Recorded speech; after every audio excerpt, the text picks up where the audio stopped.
Well, it is an honor to be back with you guys. Thank you, Greg, for the opportunity.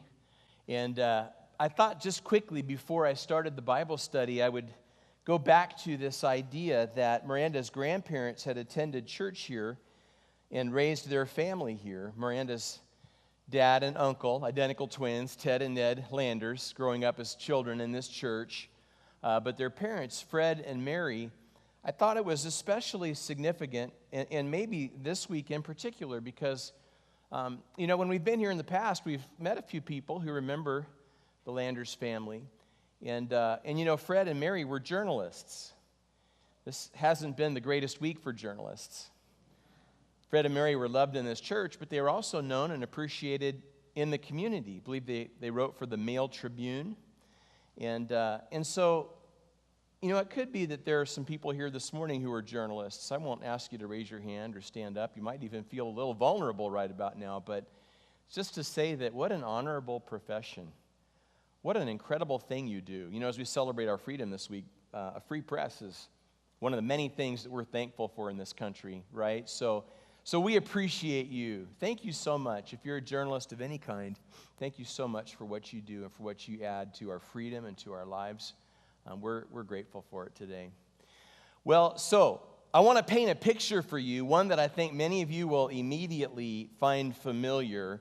Picture boxes and tape guns, furniture pads, tie downs, let's say dollies. And if you've moved anytime recently, well, you know the familiar sound of a list of packing materials and packing supplies, right? It's been 2 years since we were here. Has anyone moved in the last 2 years?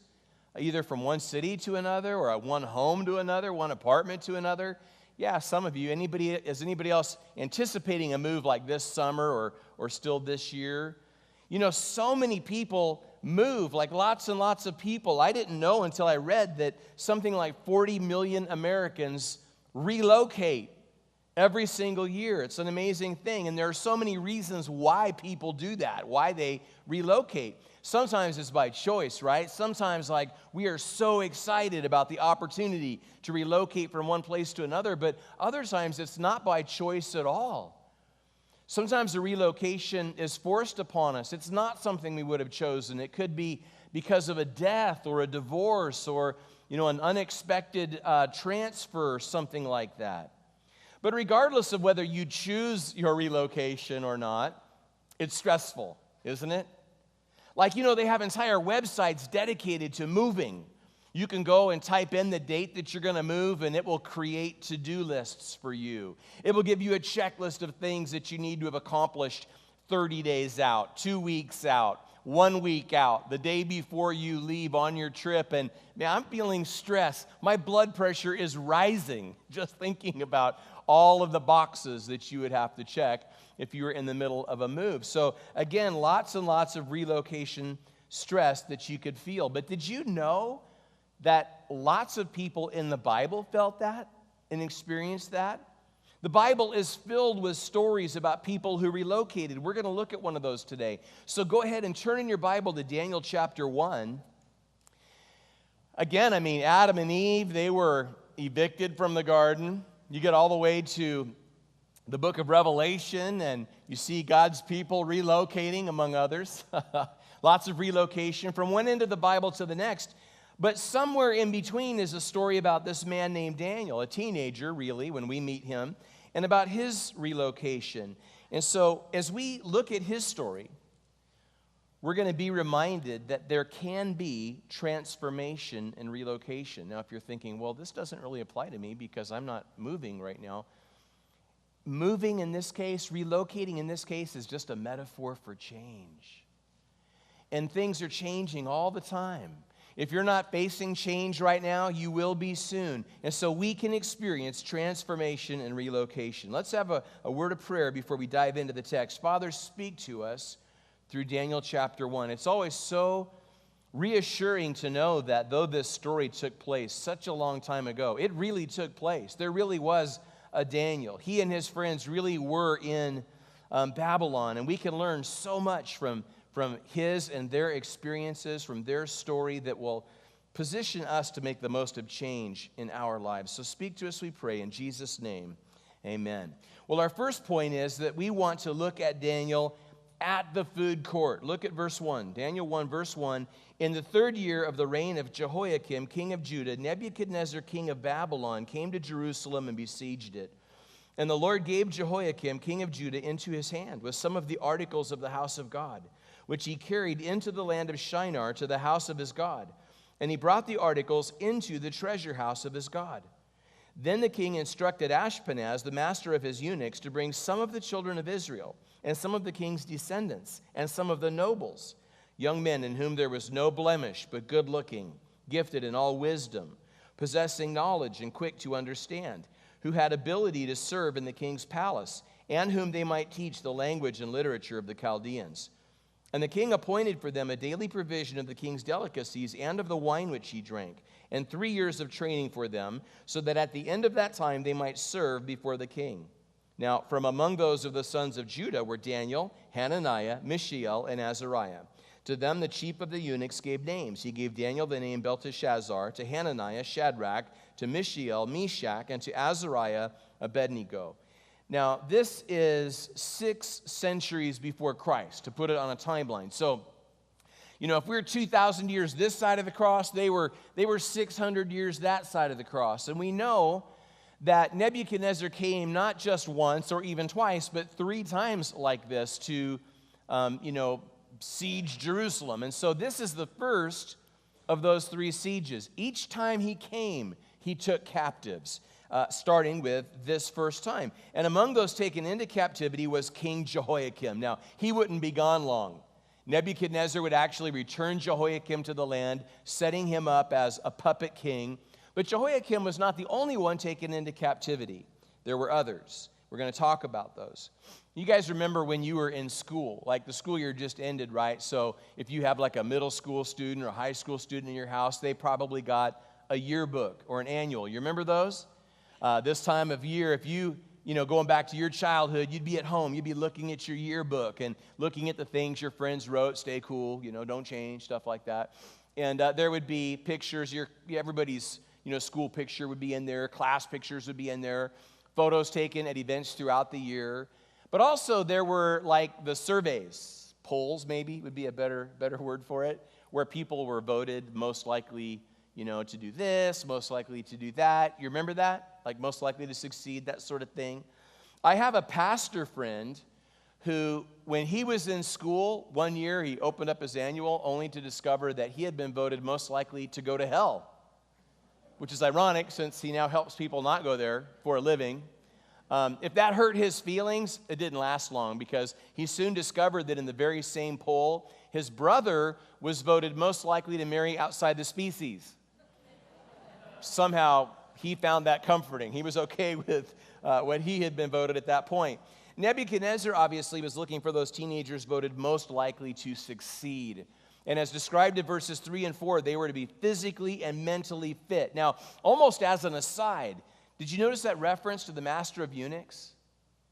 If you're like me, you have people in your life. They could be family members. They could be friends. They could be people that you work with or live near who don't take the Bible seriously. You take the Bible seriously. Why else would you be here listening to me go on and on about the Bible, except that you take it seriously? But maybe you know someone, maybe you care about someone who doesn't take it seriously.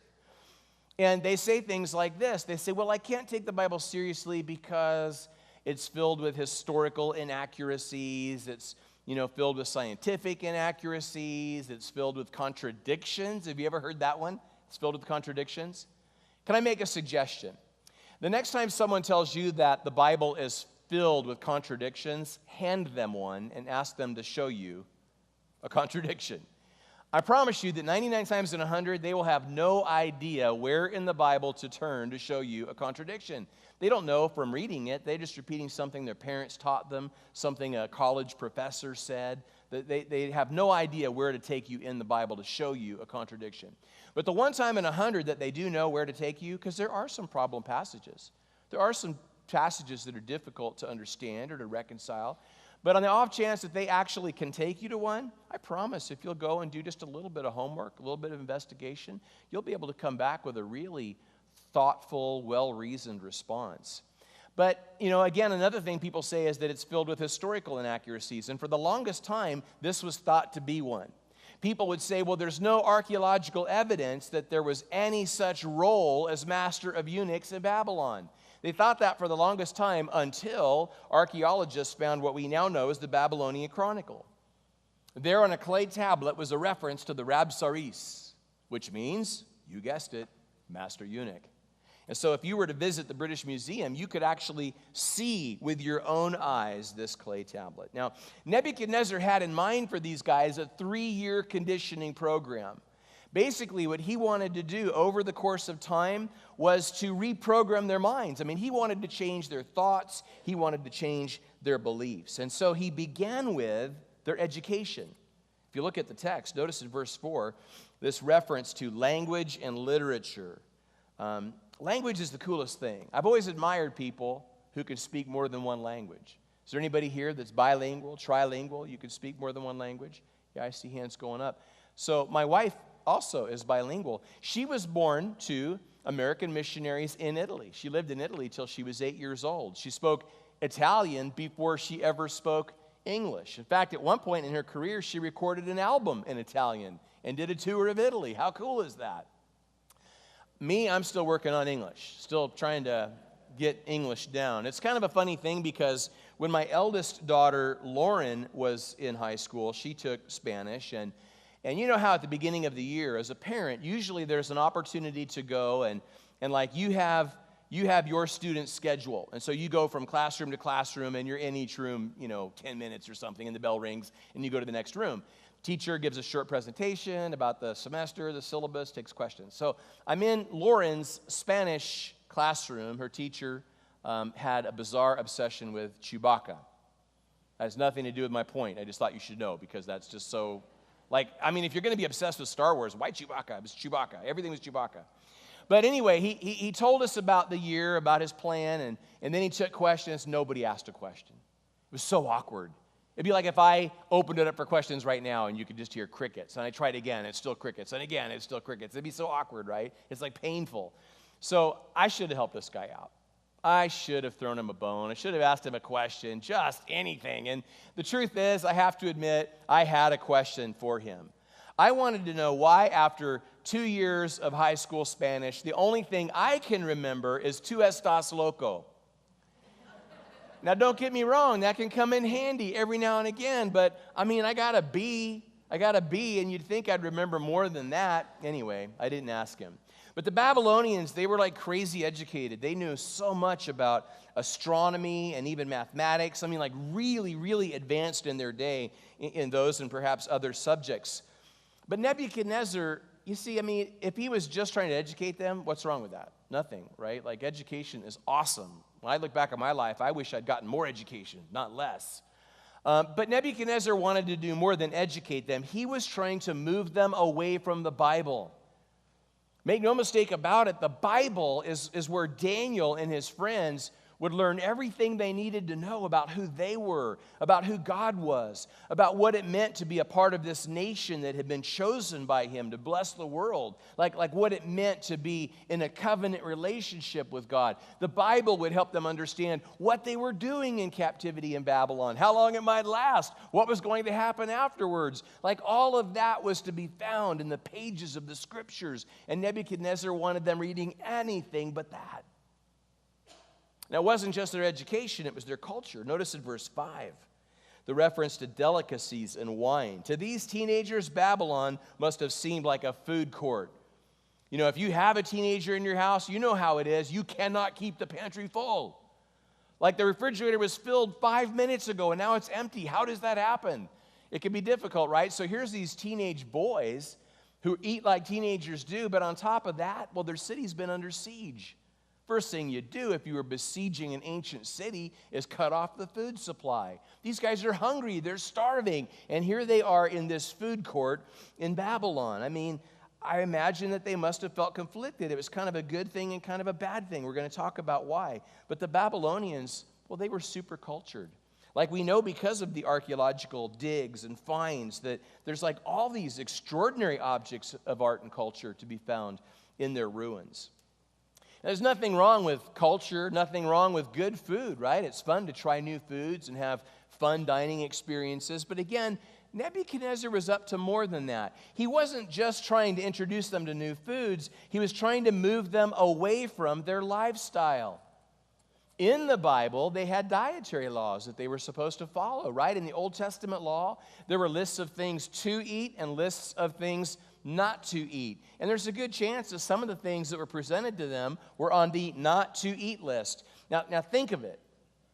If you were Daniel, if you were Jewish, you'd been taken into captivity, you had these dietary laws. What that means is that every single time you had a meal, every time you sat down to breakfast, to lunch, to dinner, you would be reminded by what was on your plate, by what was not on your plate, by how the food on your plate had been prepared. You would be reminded about God and about your special relationship with Him. Think of it, just looking at the plate in front of you. Nebuchadnezzar wanted them thinking about anything but that. It wasn't just their education and their culture, it was also their religion itself. In verse 6, there's a reference to them receiving new names. Have you ever thought about changing your name or wished that your parents had given you another name? Have you ever been watching the news and heard what some celebrity named their kid and thought, what? Like, seriously. And sometimes you meet somebody, and it's not that there's anything wrong with that first name or that last name, but that first name and that last name together, train wreck. Like, what were they thinking? Like sometimes you think, how intoxicated were your parents in the hospital when they filled out the form? Like, how does somebody get a name like this? I've always had issues with my own name. My last name is Rigg.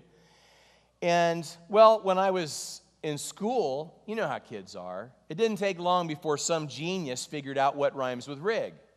Pig. So I went from being Rigg to being Rigg Pig to just being Pig. And because, understandably, Riggs is so much more common than Rigg, I often find an S at the end of my last name. And so it wasn't just pig, but pigs. They had to add the S to that too. So I could be walking down the hall at school and somebody would, turn around from their locker and be like, hey, pigs, what's up, pigs? I hated that. I thought that was terrible. I did have some ideas how to redeem it, though. Like, I thought if I ever had a son, which I didn't. I've got 2 amazing daughters and now a granddaughter, but I never had a son. If I'd had a son, I was going to name him Big. Because Big Rigg would be the coolest boy's name ever. Again, I didn't get to use it. I had another idea. Back in the 80s, I was in Hollywood, California, playing in a Christian glam band, spandex, hairspray, lipstick. Don't think about it because you can't unsee it. But I'd have shown you a picture. I didn't want your eyes to hurt. So I thought maybe after the band had run its course, maybe at some point I would have a solo career.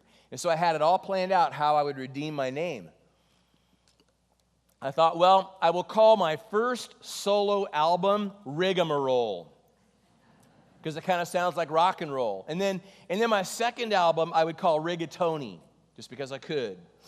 And then when I was just ready to hang it up, ready for a break, before my last tour, my last album would come out, I'd call it Rigor Mortis, would have been perfect way to finish. Now, actually, I couldn't have done any of that because once I got to Hollywood, I decided not to use Rigg at all. I went by Alan Lee, which is based on my middle name. My middle name is Leroy, so Alan Lee was, like the first part of my name. But I hated Leroy. Like, growing up, I thought that was a horrible name. Now, if your name is Leroy, I'm so sorry. I've already hurt your feelings. Like, I've lost you. You're not going to hear anything else I say this morning. Maybe you'll feel differently if you just hear me out. But as a kid, I was wrong. I had a bad attitude. I needed to be adjusted. But I just did not like the name Leroy. I didn't like it. I didn't think I looked like a Leroy. I don't even know what a Leroy looks like. I just didn't think I was one. So I had a hard time with Leroy. My friends knew not to call me Leroy. If they knew that was my name, then they'd call me that. It'd be Leroy Pigs forever once they got a hold of that and figured that out. But my grandmother, I'm a junior, so I'm Alan Leroy Rigg Jr. So the last time that I saw my grandmother on this earth, my dad's mom, she came to visit me in Austin, Texas when I was pastoring there. And, of course, I didn't know it was going to be the last time I saw her, but I took advantage of the opportunity to ask her things I'd always wondered about. One of the things I asked her was what she was thinking when she gave my dad the middle name Leroy that I then got stuck with. And it turns out that she named him, his middle name, she named him after her favorite uncle. She spoke so emotionally, so like this man really meant the world to her, this man. And his last name was Lemon. Leroy Lemon. And there's a name, Leroy Lemon. It's like a character in a book or something. But she loved him so much. And so just hearing that began to soften my heart. Like I started to feel differently about the name. After she passed, I saw my dad, and he showed me this book. Somebody in our family had done some research about, our genealogy and had found a bunch of old family photos. And so I saw this picture I'd never seen before. It was a picture of a group of men, all of them, my relatives, my ancestors. In this picture was Leroy Lemon. And so, I don't know, there's 5 or 6 guys in this picture, and they were all musicians. They had a band. Several of them were holding instruments. And so now I'm like, man, how rock star is Leroy? Like, Leroy is awesome. That's like a cool name now. It's interesting how that kind of insight can change the way you feel. Well, so listen, I said that Nebuchadnezzar wanted to change their religion. The Babylonians were super religious people. They were into polytheism. They were also really into astrology. But these names, I'm not going to break it down for you. You've probably heard it done before. You could go online, any Bible study program online. You can click on the words and see what the names mean. I'll let you do that. I just want to tell you, kind of from 30,000 feet, I just want to give you the big picture. Their given names all spoke of the one true and living God. And their new names, the ones that they were given in Babylon, each of those names spoke of one of the false gods worshipped in Babylon. So not unlike what we said about the food, if you were Daniel and his friends, then growing up, every single time you heard your name, you would be reminded about God. You'd be reminded about your relationship to God. You'd be reminded that God knew you in your mother's womb, that he has a plan for your life. And Nebuchadnezzar didn't want them thinking about that, so he's trying to move them away from God. Now, we have an enemy too, don't we? We call him different things. We may call him the devil, call him Satan, call him the evil one. He too has a conditioning program. 3 years? No, we wish it was only 3 years. It's lifelong. And let me tell you something about his reconditioning program. Like, he never takes a day off. He never takes a vacation.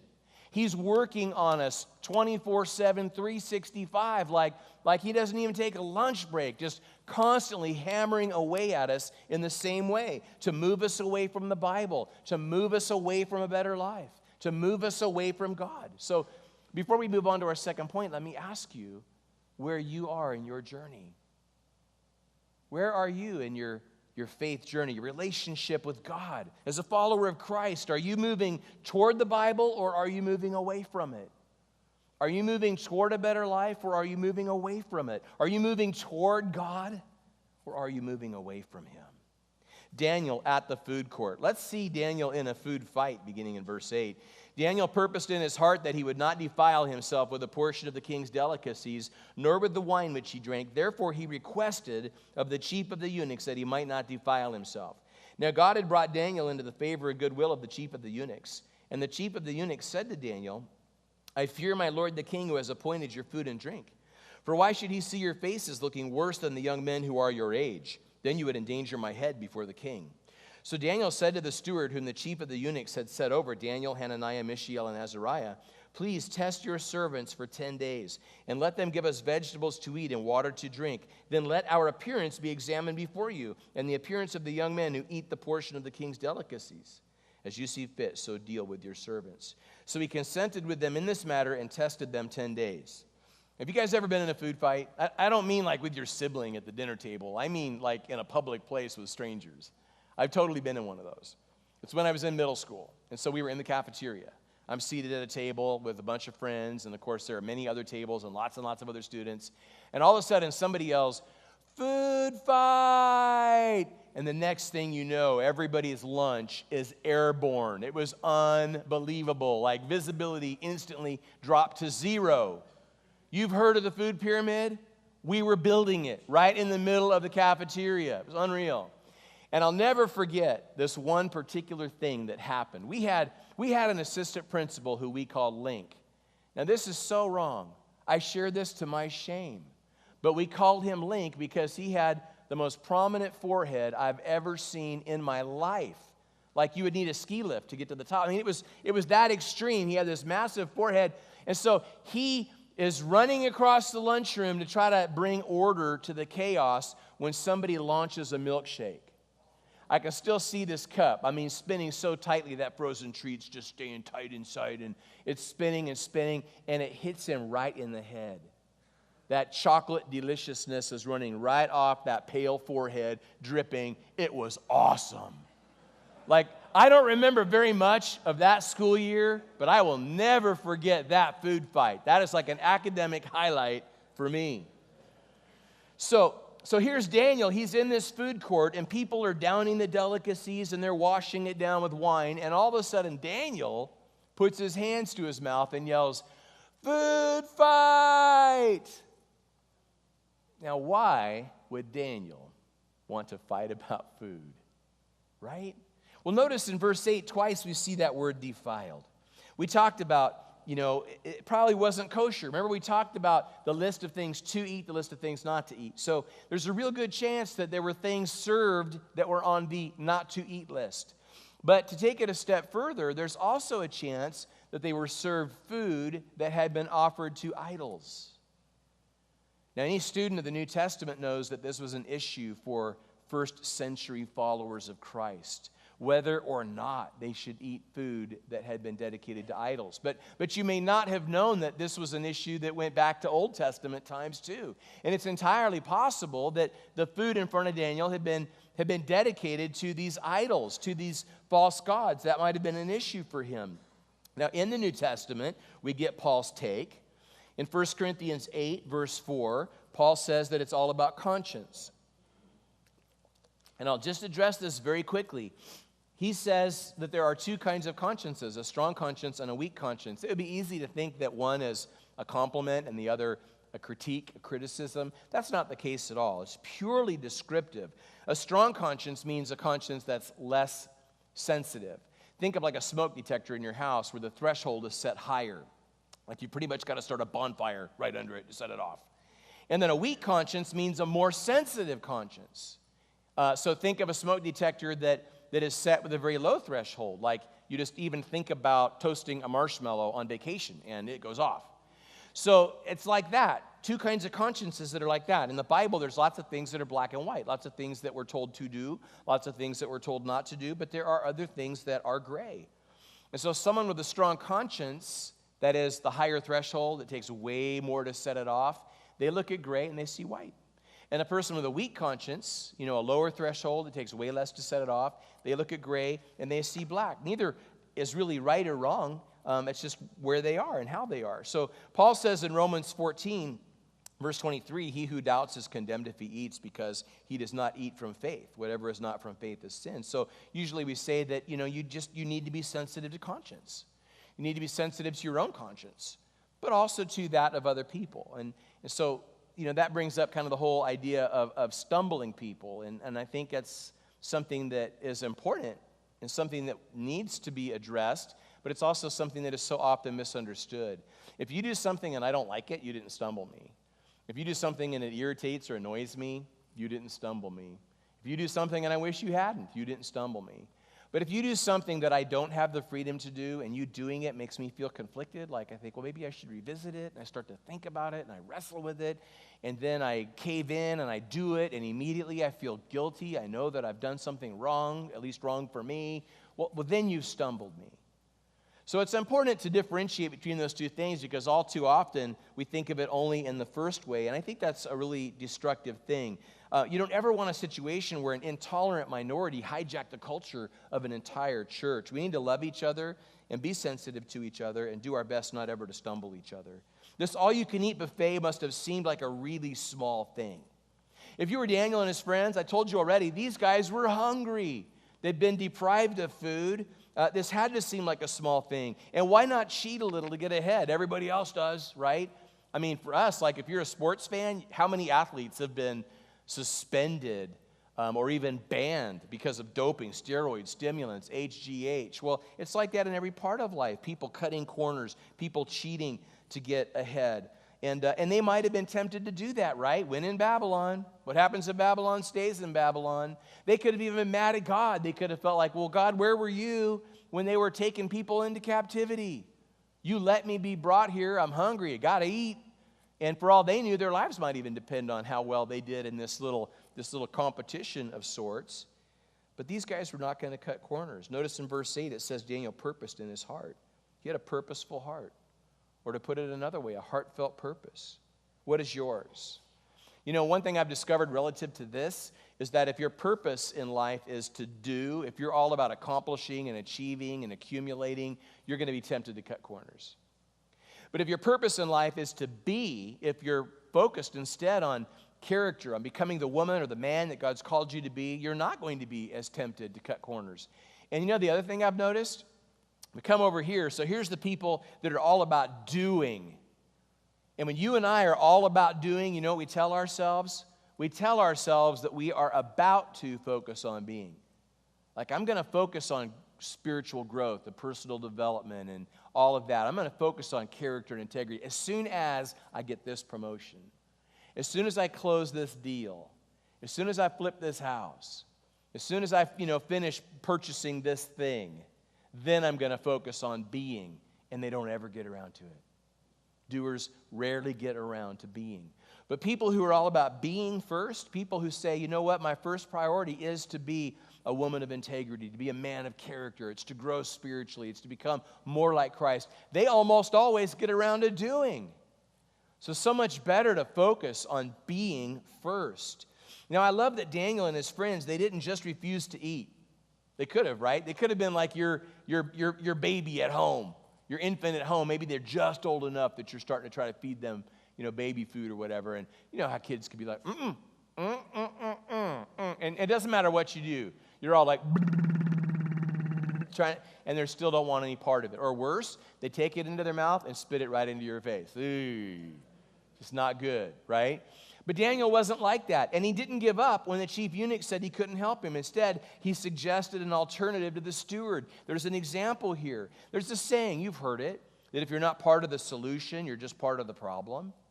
Anyone can point out a problem, and most people do. Few people will offer a solution, and even fewer will roll up their sleeves and take ownership of it. This is true at home. This is true at work. This is true at school. You know where else it's true? At church. Oh my goodness. 18 years I led Calvary Austin, the Calvary Chapel in Austin, Texas. And if I had $1 for every conversation that I had at the door in the lobby with someone who could tell me what was wrong with the church or who could give me suggestions for what we needed to do, how we could fix this, how we could fix that, how we could improve this. If I had $1 for every one of those conversations, I'd never have to work another day in my life. But do you know how few of those people, had a real specific plan, not only as to how to address it, but were actually volunteering to do it themselves? It was always an idea for what I needed to do. It was always an idea for my family or for my leadership, for my staff. If you want to excel at home, if you want to excel at school or at work, if you want to excel right here at church, be a problem solver. Not just a problem spotter. Well, so this diet was a vegetarian diet. I've discovered there are two kinds of people in this world. There are veggie lovers and there are veggie haters. How many veggie lovers do we have this morning? Yeah, quite a few. How many veggie haters do we have? Now, a couple of the haters are just like really hating right now. They're like, ugh. The rest are like malnourished. They're just really need some broccoli right now. How many veggie lovers again? Yeah, quite a few veggie lovers. So I'm a veggie lover. I can identify with you guys. Like you're a veggie lover when you love some vegetables that other veggie lovers hate. Does that make sense? Let me throw out some things like I love artichoke hearts. Anybody down with the artichoke hearts? Good, right? How about Brussels sprouts? Come on now. So good. Other things that you might eat if you were on a vegetarian diet, like hominy. I love hominy. See, I'm pushing you now. Like, my support is gone. It's crickets. Try one more, lima beans. Come on. Now, a little butter, a little salt, never hurt. So good, so good. But even though I love vegetables, nobody's ever accused me of being a vegetarian. I love my meat. In fact, when we were in Austin, we had a favorite barbecue place called Pokey Joe's Smokehouse. And they had a T-shirt that I thought was the greatest restaurant T-shirt of all time. It said, "Vegetarian is Indian for can't hunt." That's how we roll in Texas. Now, I've got another pastor friend who says that if God didn't mean for us to eat animals, he wouldn't have made them out of steak. And I think that's a philosophy to live by. So the thing is, I want to say that this is not about vegetarianism. Like, they had a vegetable diet. That's what worked for them under these circumstances. We've talked about why. This is not pro-vegetarian or anti-vegetarian, pro-vegan, anti-vegan. All of those ways of eating are fine ways to go. That's not really the point here. So we've seen Daniel at the food court in a food fight, and finally, Daniel with food for thought. Look at verse 15. At the end of 10 days, their features appeared better and fatter in flesh than all the young men who ate the portion of the king's delicacies. Thus the steward took away their portion of delicacies and the wine that they were to drink and gave them vegetables. As for these four young men, God gave them knowledge and skill in all literature and wisdom, and Daniel had understanding in all visions and dreams. So, they've been in this competitive eating situation. Anybody here follow competitive eating? You can turn on ESPN, and they're often showing competitive eating. I would think with the 4th of July being this week, this is probably a time when you might see a competitive eating event. I don't know about you. Me and my friends argue sometimes like really, you turn on the sports network and they're showing competitive eating. Like, when did eating become a sport? Is it a sport? They show cards, people playing cards. Like, when did cards become a sport? Eating is a sport. So anyway, if you follow it at all, you probably know the name Joey Chestnut. Joey Chestnut's probably the most well-known competitive eater. And if you think this isn't to be taken seriously, Joey Chestnut is banking like $200,000 a year, shoving hot dogs down his face. I mean, if you knew as a teenager when you were eating your parents out of house and home, if you knew you could get paid to do that, would it have changed your course in life? Would you have skipped college and just hung out at the all-you-can-eat buffet, building your skill set? I don't know. It might have made a difference, right? Well, so these guys won the competition. And before you run to Whole Foods or Trader Joe's or wherever you like to get your produce, you need to read the fine print on the diet. Notice in verse 15 it says that they were fatter in flesh. Now, I don't have a degree in marketing. I've never worked for an advertising firm.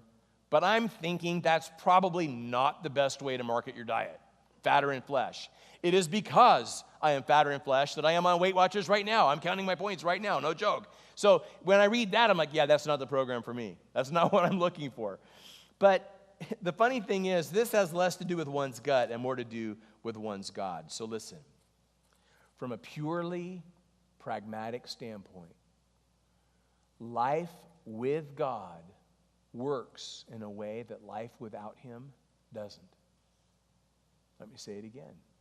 Life with God works in a way that life without Him doesn't. So in what part of your life, are you having trouble? What part of your life isn't working? In what way is that part of your life out of alignment with God? What do you need to do about that?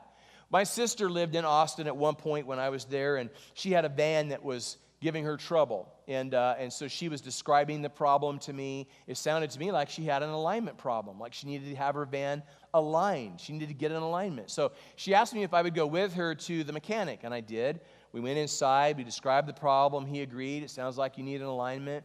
He pulled her up on the computer. Her account popped right up. She'd been there before. He's like, oh, yeah, last time you were here, we told you needed an alignment. Now, here's what's never happened in the history of driving. Nobody out of alignment has ever been driving down the road and hit a pothole. Boom! Hey, we're back in alignment. What are the odds? That's never happened. No one has ever just driven their car back into alignment. And nobody has ever just recklessly lived their life back into alignment. If we're going to get our lives into alignment with God, we're going to have to be proactive. We're going to have to be intentional. Read the Bible and see what it says about that part of your life. Pray and ask God to show you about that part of your life. Talk to people around you who love you and who love God about that part of your life.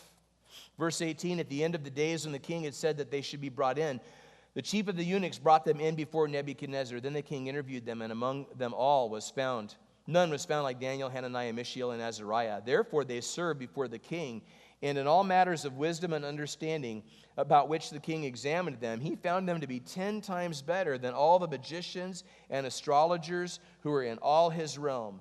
Thus Daniel continued until the first year of King Cyrus. So here's the crazy thing. This test. You remember tests?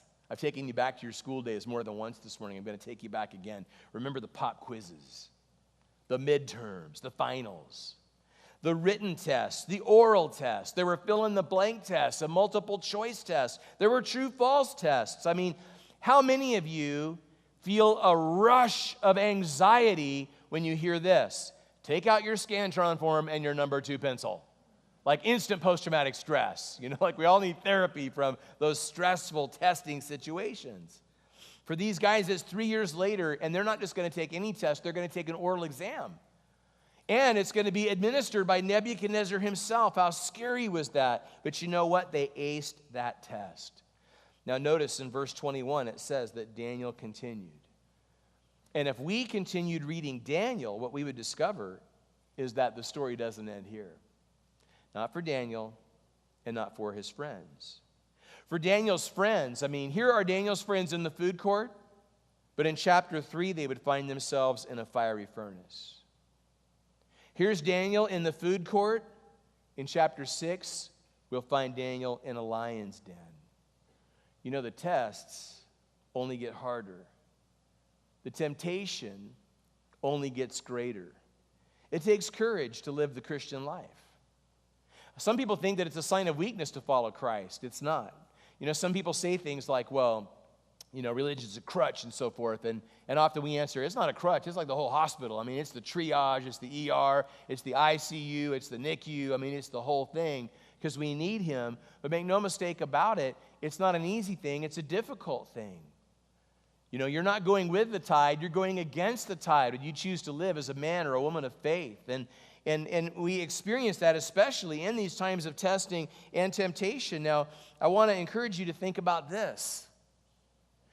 I know that when we're in the food court, you might be in the food court right now. In your life, you're in the food court. You're someplace you didn't expect to be. You're being tested and tempted in ways that you don't want to be. And maybe like Daniel and his friends might have felt, you might be afraid, you might feel lonely. They must have felt homesick. They might have felt mad at God. They must have been confused why God would allow this. Maybe you're in a place like that in your life right now. But think about Daniel and his friends. If they had not faced and passed the test in the food court, do you think Daniel's friends ever would have been ready for the test that was coming in the fiery furnace? If Daniel had not faced and passed the test in the food court, do you think that he ever would have been prepared to face the test in the lion's den? And if the food court is the very thing that prepared them for those experiences, how thankful do you think they were in hindsight for their experiences in the food court? What if you knew, as unhappy as you are to be in the food court this morning, what if you knew that just down the road there's a fiery furnace for you? What if you knew that just down the road there was a lion's den waiting for you? And what if you knew that it was this experience right here, right now, that was going to prepare you for that? Could you see the food court as a blessing? Could you see God allowing you to be in the place that you're in as a mercy? Could it transform the way you feel about your present situation? The funny thing is, as it was, in fact, a temptation, there's that part of them that, again, might have just said, it's a little sin. If we gave in, this is just a little thing. This is just a small thing. This is not a big sin. It's a little tiny sin. It's not a big, huge thing. It's just a little tiny thing. Don't we think like that? Don't we try to rationalize like that? But here's the thing. Not everyone who compromises in small ways goes on to compromise in big ways. That might be what you thought I was setting up. It's not true. Not everyone who compromises in a small way will go on to compromise in a big way. But everyone who compromises in a big way compromised in a small way first. I know it by experience. My greatest failures have been preceded by smaller compromises first. You know it by experience too, don't you? And if this is true, well then, small things matter. Or to put it another way, there are no small things. That thing that you're rationalizing right now, it's just a small thing. No, there are no small things. And so, again, in verse 21, Daniel continued. Dan the man, he was going to outlast Nebuchadnezzar. He was going to outlast the Babylonian Empire. 3 times in Daniel, he's called greatly beloved. In Ezra, twice he's mentioned along with Noah and Job. Pretty good company, right? Jesus himself in both Matthew and Mark refers to him as Daniel the prophet. Amazing, amazing man. We saw him at the food court in a food fight and with food for thought. Now, you talk about relocation stress. When he was taken as a captive, relocated from Judah to Babylon, it had to be so stressful. It was unwanted change. If ever anyone has faced unwanted change, hundreds of miles from home, so not fun, and yet he discovered it was a God thing. Look in verse 2, the Lord gave. Verse 9, God brought. Verse 17, God gave. God's fingerprints were all over this story. So as you're sitting in your food court, I want you to look around at your surroundings, because God's fingerprints are on the napkin dispenser. His fingerprints were on the salt and pepper shakers. His fingerprints are on the utensils in front of you. They're on the doorknob. They're on the light switch. All around you in your life are God's fingerprints. He hasn't forgotten you. He will not forsake you. And you too, like Daniel, can discover that there is transformation and relocation.